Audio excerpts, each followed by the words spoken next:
The Allied Council for Japan, made up of representatives of the U.S., the British Commonwealth, China, and the Soviet Union, theoretically advised General MacArthur in formulating on-the-spot occupation policy. But the meetings of the Allied Council were notably brief and perfunctory.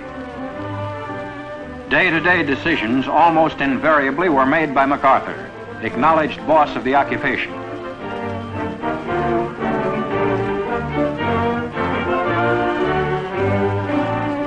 Chief of MacArthur's government section, Brigadier General Courtney Whitney, had the job of keeping in close contact with Japanese leaders. The occupation's biggest task has been to encourage the Japanese to govern themselves in accordance with their new constitution. Approved by MacArthur and adopted by the Diet, it became effective in May 1947, defining, among other things, Hirohito's role as a democratic constitutional monarch. 世界永遠の平和を念願する日本国憲法の理想を心とし、民主主義に基づく文化国家建設の目的に向かって、私たちは着々歩みを進めています。In an effort to bring some comprehension of democracy to the Japanese, MacArthur sent out through the country 57 teams of instructors. But though eager to comply, the suggestible Japanese found the real meaning of democracy elusive, and to them almost incomprehensible.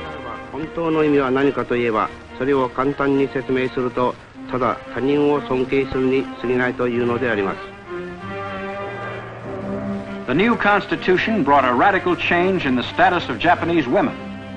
No longer trailing along behind their husbands in public, no longer inferiors, but sharing equal rights with men, women organized clubs to discuss their newly found freedom and to take an active role in civic affairs.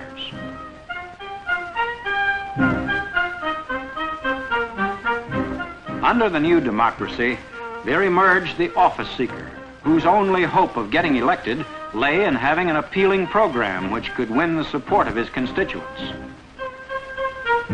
Rubber stamp office holders, answerable only to the throne, were gone. In their places stood new westernized politicians, complete with campaign bands and entertainers.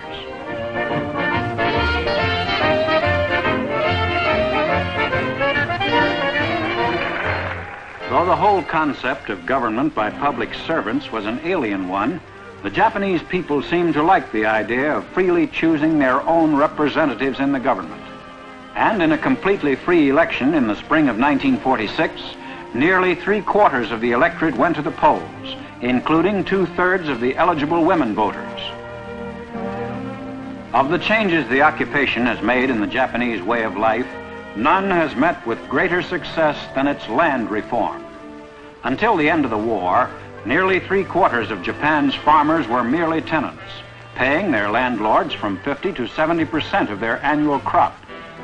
But at MacArthur's direction, the great estates were bought up by the government and resold to the farmers on liberal terms.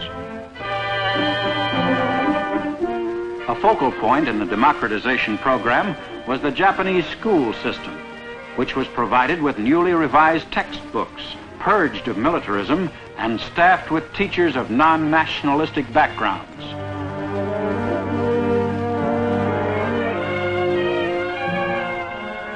Japanese state universities, from most of which women were traditionally barred, were made co-educational. But despite efforts for democratic reform, many young Japanese idealists and intellectuals turned toward communism. In its struggle for control of the Japanese mind, the Communist Party of Japan directed its propaganda not only to critics of occupation